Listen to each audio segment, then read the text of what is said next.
Yeah, so I know you've been wondering what I've been up to, and I've been busy, still being very busy, being active.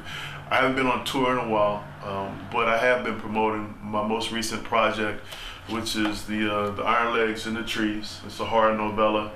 It's one about a group of cannibals who end up fighting against each other, who ultimately end up waging this war that spans through several books. So this one thing I've been working on, still promoting the Songs in Blue Negritude, the first book, the collection of poetry, and then the second collection of poetry, which is available for the Nook, which is Zuri Selected Love Songs. So working on those things.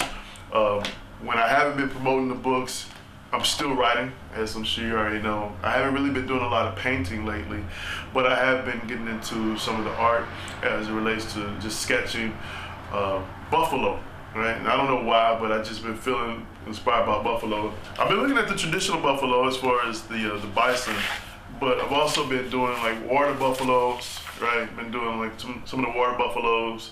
And the reason I've been doing the sketches is simply because I'm planning on painting them.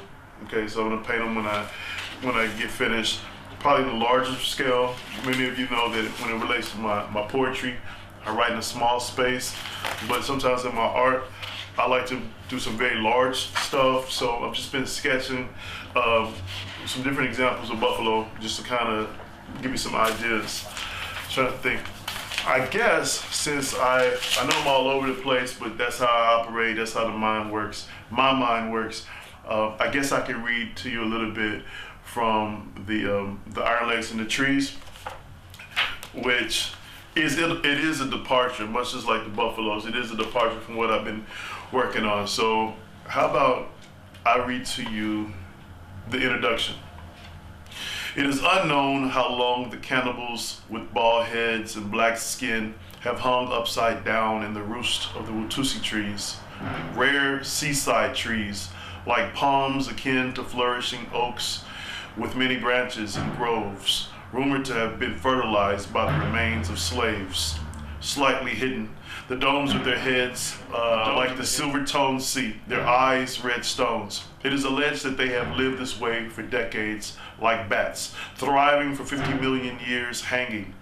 However, not as long, wearing only the clothing of their skin, their strong legs wrapping branches, supporting their bodies as they almost trance-like or immovable, waiting for the unsuspecting animal or tourist, sometimes one and the same, to come to the remote area of Zako Island before dropping their lanky arms like vines, fanning their elongated fingers and methodically going in for the slaughter. All right, so that's just the introduction in the first page. But the story in essence is you have these slaves who decide that they want to overthrow their slave master, and in the process of them deciding that's what they want to do, what they come up with is a plan. They devise a plan to hide in the rafters. And when they hide in the rafters, they wait for the slave masters to enter, and they leap from the balconies, they leap from the rafters, and they attack the slave owners. And when they attack the slave owners, in the matter of seconds, the blood from the impact of the blows ends up getting on their faces. It gets on their faces. They like to taste the blood. They associate the taste of blood with victory, and that's how they become cannibals. So again, it's a novella. I did it in almost 50-something pages. It's part one of a trilogy, and that's what's going on with that. I mentioned to you earlier about Zuri Selected Love Songs. Again, that's available. That's available on the Nook.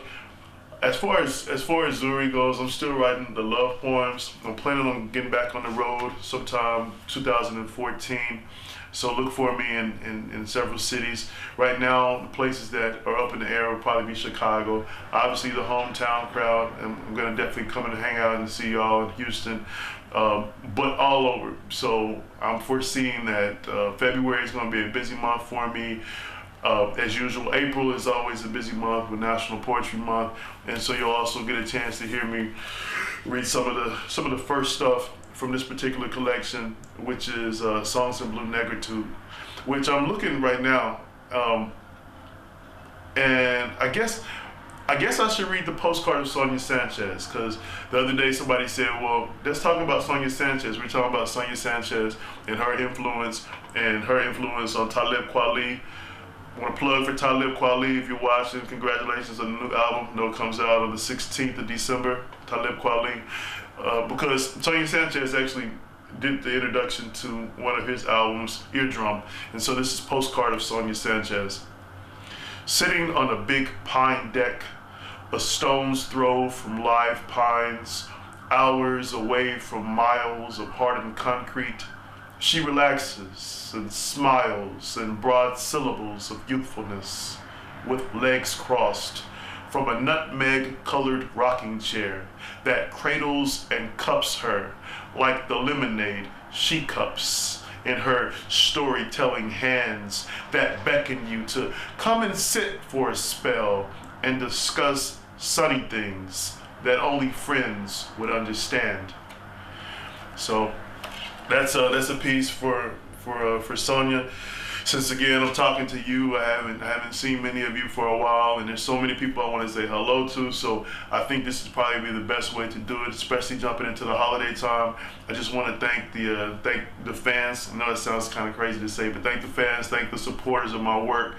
I hope that you have a happy holidays, you and your families, and don't forget, I have to plug it. Don't forget that you can support the work if you haven't already done so on Amazon.